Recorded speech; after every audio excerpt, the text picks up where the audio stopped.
Es un grato placer poder hoy conectarnos por esta transmisión y que allí desde la comunidad donde estás y desde la comodidad de su hogar, junto con su familia, podamos tener este tiempo de edificación en la palabra del Señor. Le saludamos en esta hora confiando se encuentre bien usted y los suyos y que juntos puedan en familia estar allí celebrando este tiempo de comunión. Para ello hoy quiero invitarle a que juntos estudiemos la palabra del Señor, la cual se encuentra en Romanos en su capítulo 8, versos 18 al 25, y la cual se titulará en este día Las aflicciones del tiempo presente, antesala de la gloria venidera. Romanos en su capítulo 8, versos 18 y los versos siguientes declaran en la palabra del Señor: pues tengo por cierto que las aflicciones del tiempo presente no son comparables con la gloria venidera que en nosotros ha de manifestarse. Porque el anhelo ardiente de la creación es el aguardar la manifestación de los hijos de Dios. Porque la creación fue sujetada a vanidad, no por su propia voluntad, sino por causa del que la sujetó en esperanza. Porque también la creación misma será libertada de la esclavitud de la corrupción a la libertad gloriosa de los hijos de Dios. Porque sabemos que toda la creación gime a una, y a una está con dolor de parto hasta ahora. Y no solo ella, sino que también nosotros mismos que tenemos las primicias del Espíritu, también gemimos dentro de nosotros mismos, esperando la adopción y la redención de nuestro cuerpo. Porque en esperanza fuimos salvos, pero la esperanza que se ve no es esperanza, porque lo que alguno ve, ¿a qué esperarlo? Pero si esperamos lo que no vemos, con paciencia lo aguardamos. Reitero el texto base de esta enseñanza que hoy hemos de disfrutar. Pues tengo por cierto que las aflicciones del tiempo presente no son comparables con la gloria venidera que en nosotros ha de manifestarse, porque el anhelo ardiente de la creación es el aguardar la manifestación de los hijos de Dios. La realidad es que todos nosotros vamos a experimentar aflicciones en nuestra vida. Todos en algún momento determinado tendremos que ser visitados por la aflicción en una forma u otra. La aflicción siempre encontrará el camino y la vía por la cual llegar a nosotros en algún momento de nuestra existencia. La palabra del Señor habla en reiteradas veces sobre la importancia de poder entender el cómo vivir en tiempos de aflicción y de adversidad. Quien es el escritor a quien se atribuye esta declaración fue uno experimentado en aflicción. Se le conoció como Pablo, más bien como el apóstol Pablo, quien anteriormente el libro de los Hechos en su capítulo 9 le da a conocer como Saulo de Tarso, quien respirando amenazas y muerte contra la iglesia del Señor, tiene una experiencia de transformación, y el que perseguía a la iglesia del Señor terminó siendo aquel que más habló del propósito del Señor por medio de la obra de transformación hecha de parte de Dios en su vida. Él fue un experimentado en aflicción, dolor, angustia, dificultad, hambre, peligro, espada y desnudez son algunas de las expresiones que identifican muchas de las aflicciones que este hombre de Dios vivió y por lo cual pudo hablar con base y fundamento para consuelo y edificación de nuestra vida. Si vamos a hablar de lo que representa o significa la aflicción en nuestra vida, podemos hoy conocer algunos objetivos que Dios se ha propuesto, por lo cual permite que seamos afligidos de diversas formas. Algunos llaman a esto ser probados y otros hasta ser procesados por el Señor con un objetivo en mente y un propósito en específico. Hablar de aflicción implica apelar a su definición. Así que definir aflicción implica sufrimiento. Y la palabra griega aquí para hablar de sufrimiento es la palabra patema. Patema es la idea que lleva en mente un conflicto interno profundo. Un conflicto interno profundo implica que Dios siempre permitirá que la aflicción llegue a nuestra vida con el propósito de usar la aflicción y el sufrimiento para moldear nuestros corazones. Por lo tanto, Dios permite la aflicción. Isaías describe que Dios es quien crea la paz y permite también la adversidad. Todo con un propósito en mente, no para vernos sufrir, sino con un propósito previo en mente, el cual consiste en perfeccionar nuestro corazón, moldear nuestro carácter y crear mayor dependencia de nosotros como hijos de Él para con un Padre bueno, amoroso, que quiere lo mejor para sus hijos. La realidad que plantea la Escritura es que esta es la norma para el creyente que vive en medio de un mundo caído. Esta realidad plantea que Cristo siempre vio la aflicción y el sufrimiento como la antesala para ser glorificado. Por eso declara la Escritura que haya en vosotros, según declara Filipenses capítulo 2, versos 5 en adelante, el mismo sentir que hubo en Cristo Jesús. Así que servir a Cristo conlleva también ser participante de sus padecimientos, sobre todo si nos identificamos con Él, pues Cristo es el máximo ejemplo de aflicción que podemos ubicar por medio de las Escrituras, a través de la historia y a través del tiempo. Cuando vemos la Escritura en Hebreos en su capítulo 2, versículo 10, la palabra de Dios plantea la siguiente declaración: porque convenía a aquel por cuya causa son todas las cosas y por quien todas las cosas subsisten, que habiendo de llevar muchos hijos a la gloria, perfeccionase por aflicción al autor de la salvación de ellos, refiriéndose a Cristo Jesús y refiriéndose a nosotros. Habiendo de llevar muchos hijos a la gloria, perfeccionó al autor y al modelo de nuestra salvación. Así que hablar de aflicción es hablar de la antesala de lo que tiene que ver con la manifestación de la gloria de Dios en nuestra vida.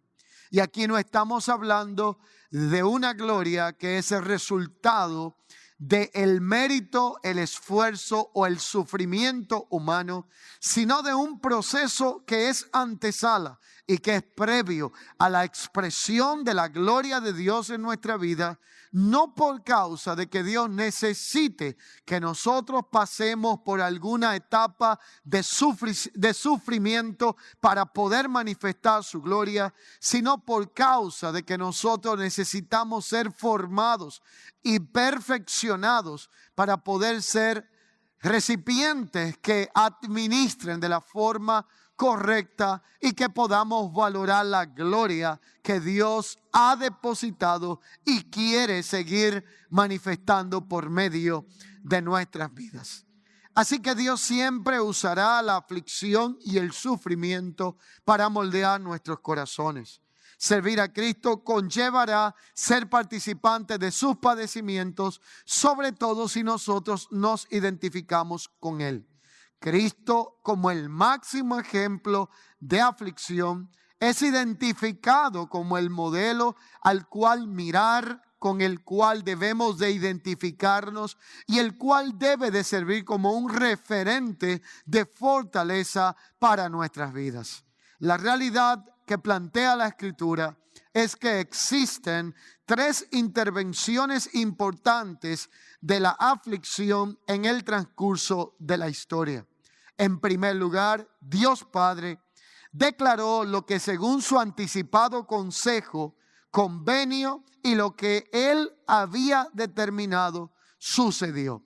Y es que convenía que fuésemos perfeccionados por medio del autor de esta eterna salvación, y es por medio de la aflicción de Cristo, quien no solo es enviado por Dios a cumplir su propósito, su obra redentora y a reconciliar la humanidad con Dios, también es sujeto a aflicción para cumplimiento del propósito que le fue encomendado y para que pudiésemos identificarnos con Él. Primero es cuando Dios Padre declara desde el anticipado consejo lo que convenía por medio de la aflicción y el perfeccionamiento que viene por medio de aquel que es el autor de eterna salvación. Segundo lugar, el autor de la salvación nuestra y perfeccionamiento lo fue primero por medio de las aflicciones. Y en tercer lugar, nosotros como hijos de Dios y el destino y perfeccionamiento que tenemos que enfrentar en la tierra está ligado a todo lo que tiene que ver con procesos de aflicción. De ahí viene lo que es el sufrimiento. De ahí viene lo que es los procesos que vivimos, que no sirven más que para poder trabajar en nuestro corazón, para poder llevarnos cada día más a comprender que sin Dios nosotros somos como nada en este mundo. Así que el Padre le convenía que el Hijo fuera afligido por causa del propósito que Él vendría a manifestar a nuestra vida, el ejemplo y el modelo a seguir. Segundo, el Hijo nos mostró su perfeccionamiento. Y tercero, nosotros como creyentes estamos llamados a vivir por medio de procesos, crecer por medio de un perfeccionamiento que nos lleva a lo que la Biblia identifica la madurez espiritual. Así que es importante observar lo siguiente. Primero, que somos participantes de los padecimientos de Cristo. Segundo, que el sufrimiento y las glorias van de la mano y están conectados. Tercero, que sin sufrimiento no hay gloria. Y cuarto, que nunca debemos de sufrir por razones que no sean las correctas, sino por causa del nombre del Señor. Si somos uno con Él, podremos disfrutar también de su gloria. Así que también tendremos que ser partícipes de sus padecimientos. En el tiempo antiguo, los judíos creían que la historia del mundo estaba dividida en dos eras: la era mala del presente y la era de la justicia del porvenir. Sin embargo, dos venidas de Cristo, la primera como Salvador en su encarnación y la segunda como Señor, todavía no han sido percibidas por muchos de los que creen en esta realidad, referente a lo que ya aconteció y referente a lo que está a punto de acontecer, pues el mismo que descendió de los cielos fue levantado por el poder del Señor al tercer día, luego de su crucifixión y muerte, resucitando y dejando la tumba vacía como garantía de la resurrección que Él ofrece a todo aquel que viva y crea en Él, diciendo que el que cree en Él, aunque esté muerto, luego vivirá.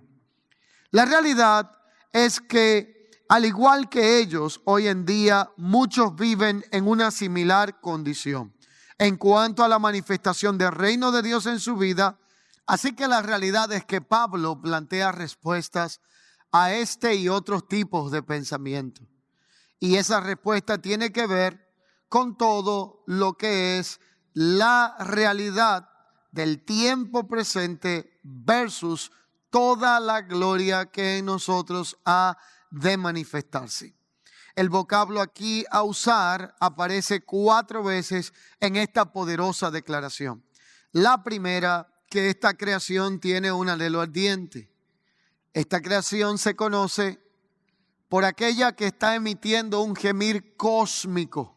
El mundo creado y el mundo que ha sido edificado para vivir sin Dios y autosustentarse por sí mismo por medio de los sistemas que el hombre ha creado, expresa por medio de la creación un anhelo ardiente, un gemir que clama por la manifestación de los hijos de Dios en la tierra. Lo segundo es que esta creación espera un gran evento. Y ese gran evento no es un evento que se basa en el escapismo, sino es el aguardar la manifestación gloriosa de los hijos de Dios en la tierra. Lo tercero es que esta creación en la cual usted y yo vivimos fue sujeta a vanidad. Y que esta creación lo que está esperando es la manifestación gloriosa de los hijos de Dios. La realidad es que esta creación ha sido sujeta a la esclavitud de la corrupción y de ella depende la gran corrupción que el mundo vive, donde el hombre se ha corrompido en los designios de su corazón y de donde nace toda desviación por el propósito de Dios, por la voluntad de Dios y por cumplir con aquello que Dios ha expresado a través de su palabra. Eso implica que esta creación ha sido sujetada a la esclavitud de la corrupción y tiene que ser liberada de la esclavitud de la corrupción. Una vez esta creación ha sido liberada, disfrutará de lo que la Escritura identifica como la libertad gloriosa de los hijos de Dios. Una creación que gime con dolores de parto hasta ahora, esperando ser libertada de la realidad a la cual ha sido sometida. Ahora, la realidad es que para hablar de creación, debemos de entender que existe una vieja creación y una nueva creación. Esta vieja creación se identifica con su primer ejemplo y modelo llamado Adán. Y la nueva creación tiene que ver con Cristo, aquel que fue enviado por Dios para reconciliar todo lo que fue desconfigurado por medio de Adán, quien cayó y murió. Así que la realidad de esta nueva creación y de esta vieja creación identifica aquel punto en donde la humanidad se puede clasificar en 2 grupos. Aquellos que viven por medio de la vida de Adán y aquellos que viven por medio de la vida de Cristo. Aquellos que no solamente han de gustar una muerte física y una muerte espiritual, sino aquellos que también han de experimentar la muerte física como la transición de la realidad presente a la vida eterna, pero han de gustar una vida eterna por medio de nuestro Señor y Salvador Jesucristo. Así que la realidad plantea en las Escrituras que todo esto tiene que ver con una realidad gloriosa para la cual estamos siendo preparados por medio de las aflicciones del tiempo presente.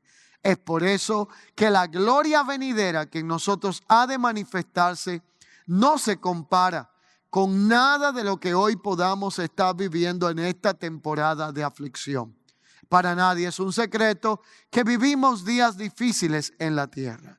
Días en donde vivimos gran desesperación, donde vemos realidades en nuestro entorno que identifican ese gemir del cual la creación ha sido sujeta a vanidad. Días que marcan la antesala de un gran anhelo de la creación y es el ver la manifestación gloriosa de los hijos de Dios. Así que la realidad es que Colosenses en su capítulo 1, versículo 15, hace un poderoso planteamiento respecto a nosotros y a la esperanza que nos aguarda como hijos de Dios.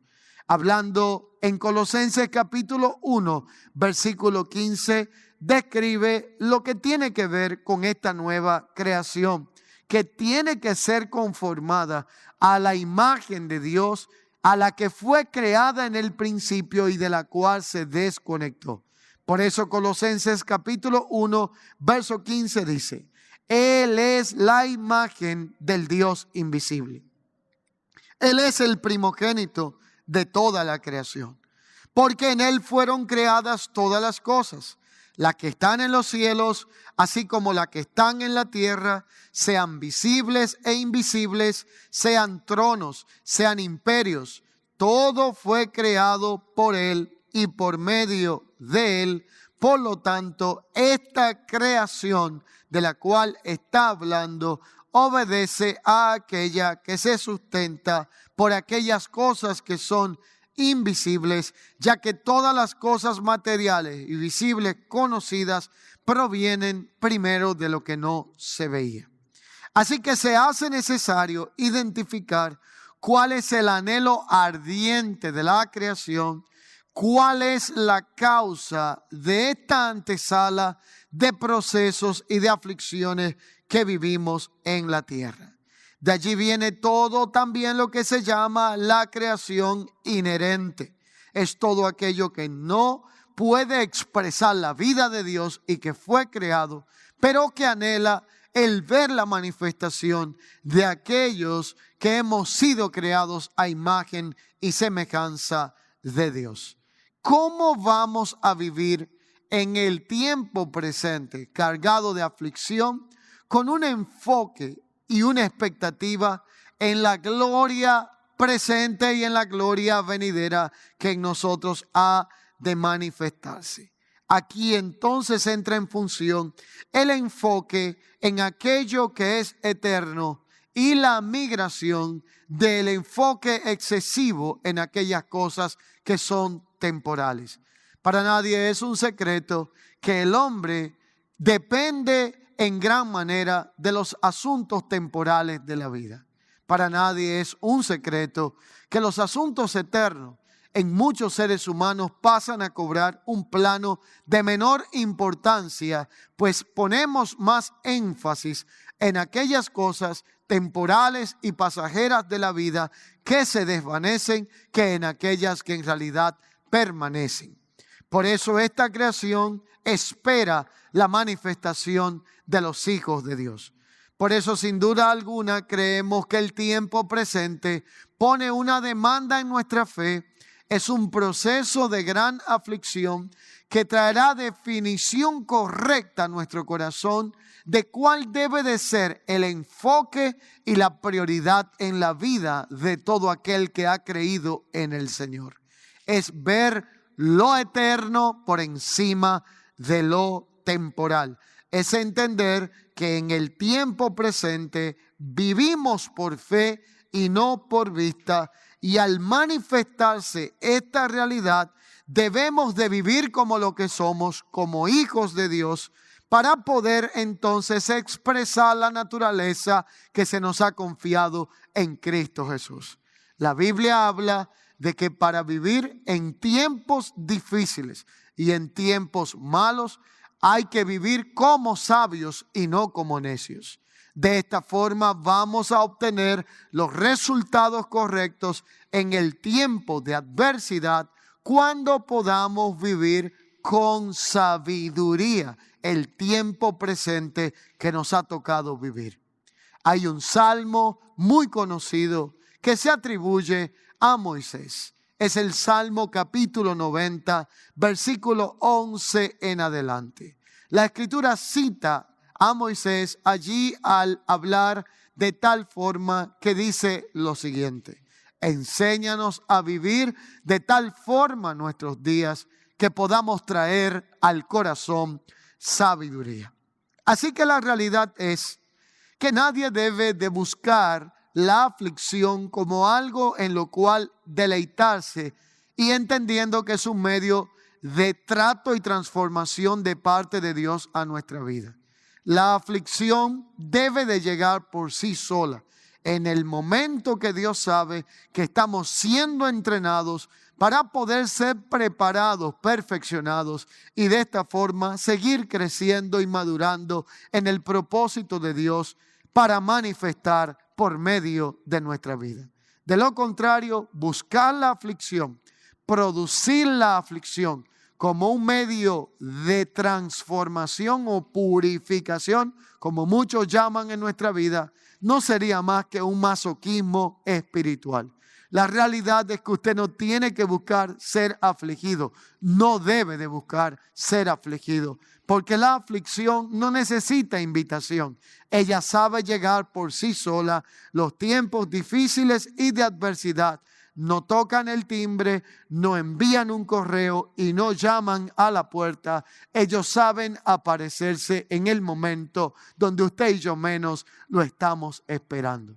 La pregunta es, ¿por qué Dios permite que seamos afligidos? La gran pregunta es, ¿cuál es el propósito detrás de cada aflicción? Y la respuesta es la gloria venidera que en nosotros ha de manifestarse como hijos de Dios. Porque toda la creación a una espera y gime por esa manifestación gloriosa que ha de expresarse por medio de nosotros como hijos de Dios. Es importante entender que detrás de cada aflicción hay un propósito. Y detrás de cada propósito hay una realidad de la cual Dios permite en nuestra vida para que pueda hacerse realidad la naturaleza que Él ha depositado en nosotros por medio de su Espíritu y de la vida que radica en Cristo Jesús. Así que el punto acá es que detrás de cada aflicción hay un propósito. Pero la pregunta también es, ¿cuál es el propósito a descubrir en medio de cada aflicción? Primera de Pedro, capítulo 4, versos 12 al 16 nos dice: Amados, no os sorprendáis de el fuego de la prueba que os ha sobrevenido, como si alguna cosa extraña os aconteciese, sino gozaos por cuanto sois participantes de los padecimientos de Cristo, para que también en la revelación de su gloria os gocéis con gran alegría. Si sois vituperados en el nombre de Cristo, sois bienaventurados, porque el glorioso Espíritu de Dios reposa sobre vosotros. Así que la realidad es que no debemos de sorprendernos ni por la aflicción, ni por el fuego de la prueba que nos ha sobrevenido, como si algo extraño nos aconteciese, sino que debemos de gozarnos por cuanto hemos sido hechos participantes de los padecimientos de Cristo, para que asimismo, como somos participantes de los padecimientos de Cristo, tengamos profunda convicción de que la gloria de Cristo también en nosotros ha de manifestarse. Así que la aflicción producirá en nosotros grandes resultados. El primer resultado que produce la aflicción en nosotros es enseñarnos a confiar más en Dios. El segundo gran resultado que produce la aflicción en nosotros se llama la paciencia.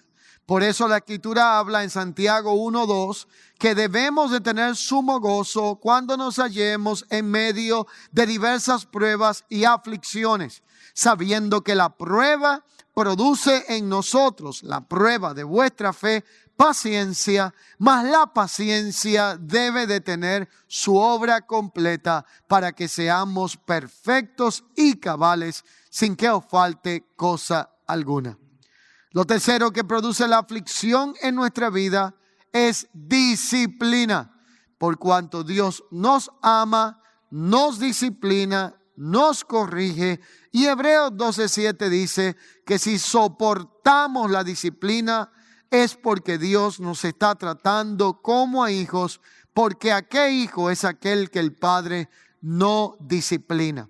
También aclara la Escritura en Hebreos 12.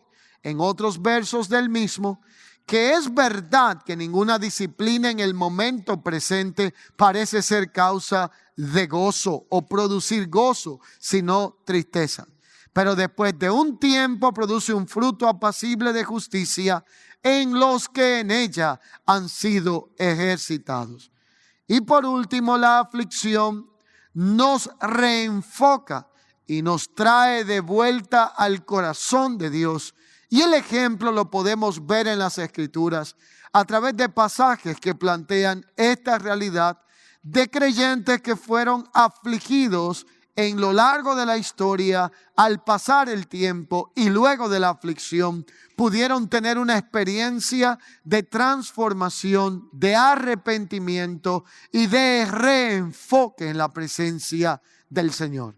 Este es el planteamiento que nos hace, por ejemplo, Lucas en su capítulo 15. Lucas en su capítulo 15 nos habla de una parábola identificada como el hijo que se perdió. Algunos le han llamado esta parábola la parábola del hijo pródigo. Habla de alguien que cuando conoció de su herencia, la pidió, la tomó y fue a la gran ciudad y la malgastó. Pero luego dice que vino un tiempo de aflicción, de hambre y de gran situación de adversidad a aquella provincia donde este hombre estaba. Por lo tanto, en medio de esta gran situación, hambruna y adversidad, pudo reflexionar y pudo volver a su padre y a la casa de su padre, entendiendo que no había necesidad de padecer lo que estaba viviendo cuando en la casa de su padre había abundancia de pan. Características de la que ahí aparecen expresadas en este pasaje bíblico describen de todo lo que Dios puede hacer en el corazón de alguien que confía en Él y que vuelve a depender de Él, aun cuando le ha conocido y ha decidido seguir un camino diferente a la dirección de Él cuando ha experimentado un tiempo de adversidad. Lo mejor que puede suceder en nuestra vida en tiempos de aflicción y de adversidad es confiar en Dios, es depender de Dios, es confiar plenamente en su cuidado, en su provisión y en todo lo que tiene que ver con el cumplimiento de su propósito a favor de nuestra vida. La realidad es que el ser humano tiene diferentes reacciones en el tiempo de aflicción. Algunos, cuando están afligidos, se alejan cada vez más de los caminos del Señor. Otros, cuando están afligidos, es de la única forma que pueden enfocarse en el Señor. Y por tal razón hay personas que también nunca salen de un proceso de aflicción, porque cuando la aflicción no está presente, son especialistas en producirla o en buscar la aflicción como un medio para el cual estar cerca de Dios en su vida. Pero la realidad es que la aflicción busca el producir en nosotros un cada vez mayor y excelente peso de gloria. De forma que vivamos nosotros no mirando las cosas que se ven, sino las que no se ven. Y para poder ver las cosas que se ven, necesitamos nuestros ojos y visión física. Pero para poder ver aquello que los ojos no pueden percibir a simple vista, necesitamos la visión espiritual, aquella que opera por medio de la fe. Así que Pablo plantea en la Escritura que la aflicción del tiempo presente no se compara con la gloria venidera que en nosotros ha de manifestarse como hijos de Dios, y que esta aflicción puede ser tornada en una realidad gloriosa en nuestra vida, que nos enseñe cada día a depender más de Dios, a reconocer a Dios en nuestra vida y en todo nuestro andar, y a confiar plenamente en el cuidado, provisión y protección de Dios en nuestra vida. Cuando el hombre no puede garantizar nada de esto, cuando el hombre no puede asegurar nuestro futuro, y aún pudiendo hacerlo, nosotros estamos llamados a confiar plenamente en el Señor, aquel que prometió que no nos iba a fallar, en quien no hay sombra de variación, quien cumplirá todo lo que ha dicho a favor de nuestra vida. Es esto y muchas otras realidades que nos hacen estar plenamente confiados en tiempos de aflicción, depender de Él y saber que el propósito suyo se cumplirá en nuestra vida y que aquel que comenzó la buena obra en nosotros será fiel en completarla hasta el día de Cristo. Así que probablemente en el tiempo presente estemos siendo afligidos de diversas formas, pero nada de lo que estemos viviendo se compara a la gloria que como hijos en nosotros ha de manifestarse por medio de nuestro Señor y Salvador Jesucristo. Por eso hoy quiero exhortarle a que nos aferremos cada día más al Señor. Por eso hoy quiero exhortarle a que afiancemos nuestra fe, nuestra confianza en el cuidado de Dios a favor de nuestra vida. La Escritura dice que la fe viene por el oír y el oír por la palabra del Señor. Que nos aferremos con todas nuestras fuerzas al propósito de Dios a manifestar en nosotros y que pongamos a cuenta nuestro andar en medio de la temporada en la cual vivimos. Es importante entender que aquel que cree está firme tiene que ver que no caiga. Y el caer acá no solo está relacionado con realidades que pueden hacernos fallar a Dios en nuestro estilo de vida, sino también con cuando nuestro corazón desmaya, desfallece y dejamos de confiar en el propósito de Dios a favor de nosotros. Así que hay caídas externas y hay caídas internas. Las caídas externas se evidencian cuando ya no andamos de la manera que estamos llamados a vivir como hijos de Dios. Y las caídas internas se evidencian cuando ya no confiamos en el Señor y no lo tenemos a Él como la fuente y el sustento de nuestras vidas. Hoy más que nunca necesitamos una generación.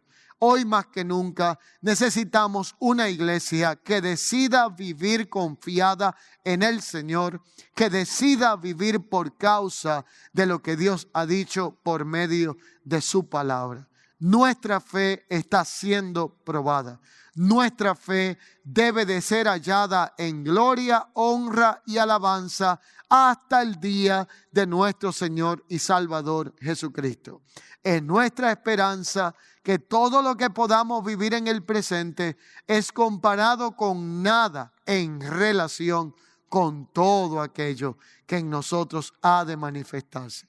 Y esta manifestación consiste con la manifestación gloriosa que como hijos de Dios hemos de disfrutar y de expresar en esta tierra. Aquella que nos identifica no solamente con Él, sino aquella que se convierte para un mundo en crisis en una gran esperanza. Y esa esperanza está radicada en que nosotros, si vivimos, es para Él, si morimos, es para Él. De manera que ya sea que vivamos o morimos, somos de Él, por Él y para Él. Así que hoy yo te exhorto a que en vez de desmayar en cuanto a la fe, te aferres cada día más al Señor. Que podamos no solamente abrazar esta fe, mucho más preciosa que el oro, sino vivir una fe no fingida que pueda ser imitada por las generaciones en las cuales hoy Dios nos ha permitido estar, por nuestros hijos, por todos aquellos que demandan una respuesta en cuanto a la esperanza en la cual hemos creído. Esperanza que radica en el poder de una vida indestructible, que es la vida de Cristo, la cual en nosotros es una realidad presente por medio del Espíritu de Dios, el cual nos guía a toda verdad y a toda justicia en Cristo Jesús. A usted que me ve en esta hora, que probablemente ha perdido la confianza, que probablemente ha tambaleado en su fe y que probablemente vive tiempos de ansiedad, preocupación o aún tiempos de gran adversidad, quiero decirle la siguiente realidad. Todo lo que hoy vivimos no es para destruirnos, sino para hacernos más fuertes, para que podamos crecer, para que podamos madurar, para que aprendamos a valorar todo lo que Dios nos ha concedido en Cristo y para producir en nosotros un cada vez mayor y excelente peso de gloria, de manera que ya no vivamos por aquello que desaparece, sino por aquello que permanece. Nos queda confiar en el Señor, nos queda vivir conforme a su gracia y nos queda abrazar cual nunca antes esta fe preciosa que Dios nos ha concedido por medio de Cristo como columna para que podamos sostenernos de ella como parte fundamental en nuestra vida. Saber que el fundamento que nos sostiene a nosotros se llama Jesucristo. Saber que asimismo como Cristo es el fundamento en el cual no hay caída, en el cual es la roca que nos sostiene, nosotros estamos no solamente edificados en Él, sino que estaremos seguros siempre y cuando nuestra mirada, nuestra confianza y todo lo que tiene que ver con nuestra vida esté descansando y reposando en Él. Que la gracia de Dios preserve nuestra vida. Que Dios pueda hacer que estemos firmes aún en tiempos de adversidad. Que venido la tormenta, las olas y el viento, nuestra vida, nuestra casa y lo que somos no desmaye ni colapse, sino que más bien estemos firmes en el propósito, por cuanto nuestra confianza, nuestra fe y nuestra vida como hijos de Dios no está edificada en la arena, sino sobre la roca, y la roca es Cristo Jesús. De manera tal que hoy, más que nunca, podemos aferrarnos al propósito de Dios. Hoy más que nunca debemos discernir el tiempo en que nos ha tocado vivir, y hoy más que nunca debemos de, como hijos de Dios, buscar el ser agradables a Él. Hoy es un buen día para que podamos orar al Señor. Hoy es un buen día para que podamos vivir por estas grandes declaraciones que aparecen en las Escrituras, que encierran verdades eternas para vivir en tiempo presente como el que nos ha tocado a cada uno de nosotros. Sepa que las aflicciones del tiempo presente serán como nada ante la gloria venidera que en nosotros ha de manifestarse, porque la creación, todo lo que existe, está esperando la manifestación gloriosa de los hijos de Dios, aquellos que cargamos la vida de Cristo y que tenemos que expresarla a un mundo que vive sin Dios y sin esperanza. Es mi oración que el Espíritu de gracia fortalezca nuestras vidas. Es mi oración que podamos vivir con una mentalidad entendida en los tiempos y afianzada en la fe que es en Cristo Jesús. Hoy quiero orar por usted. Hoy quiero encomendarle a Dios. Orar para que todo el que está al alcance de esta palabra sea fortalecido con poder en su ser interior y que podamos de esta forma vivir conforme a la vida de Jesucristo, siendo sal y siendo luz en un tiempo de adversidad, pero en un tiempo también de gran esperanza. Una esperanza que es gloriosa y una esperanza que ha de manifestarse en nosotros, cuyo garante es nuestro Señor y Salvador Jesucristo.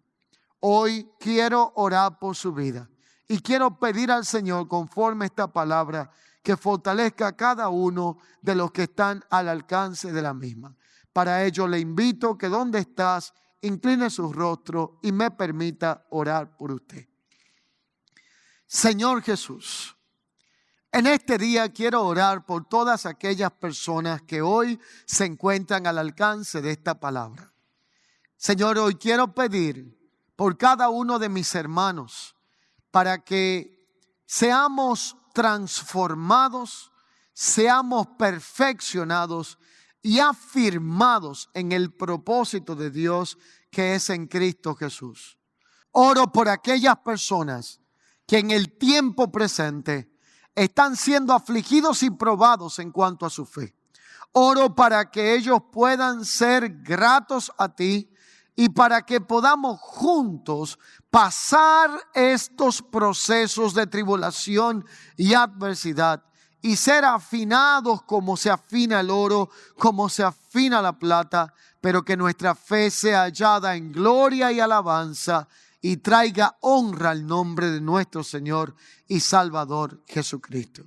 Declaro fortaleza, declaro paz y declaro un mayor entendimiento de tu eterno propósito en la vida de todos aquellos que estén al alcance de tu palabra. Hoy nos encomendamos a ti, pidiendo, Señor, que tú guardes el depósito de nuestra fe y que cada día a nuestra fe sea añadida virtud. A la virtud conocimiento, al conocimiento dominio propio, al dominio propio paciencia, a la paciencia afecto fraternal, para que podamos estar completos y no haya falta alguna en nosotros. Nos encomendamos a ti y oramos conforme a tu palabra, creyendo que ninguna de las aflicciones del tiempo presente podrán ser comparadas con la gloria venidera que en nosotros ha de manifestarse. Y la máxima expresión de la gloria es la vida de Cristo en nosotros. Te damos gracias, oh Dios, por la obra hermosa que tú vienes efectuando en nuestras vidas. Y nos encomendamos a Dios y a la palabra de su gracia que tiene el poder para guardarnos y darnos herencia entre los santificados. Lo pedimos en el nombre de Cristo Jesús, Señor nuestro. Amén y amén. Y usted que está viendo esta palabra y no ha tomado una decisión por Jesucristo como Señor y único Salvador de su vida, quiero invitarle ahí donde se encuentra a que usted pueda repetir esta oración conmigo. De esta forma y por medio de la fe, usted puede entregar y encomendar su corazón al único que puede garantizar la vida eterna y que puede salvarle de esta condición presente que vive un mundo que ha decidido vivir sin Dios y sin esperanza. Así que hoy, si quiere usted orar conmigo, le invito a que ahí donde está pueda repetir esta oración y de esta manera expresar arrepentimiento en su corazón. Oramos al Señor. Señor Jesús, en esta hora reconozco que te necesito. Te pido perdón por todos los pecados que hasta ahora he cometido y hoy públicamente yo confieso que Cristo es el único y suficiente Señor y Salvador de mi vida. Creo que Cristo es el Señor. Creo que Dios levantó de entre los muertos. Y te pido, Señor, que inscribas mi nombre en el libro de la vida y no lo borres nunca. Te doy gracias por tu amor y tu misericordia.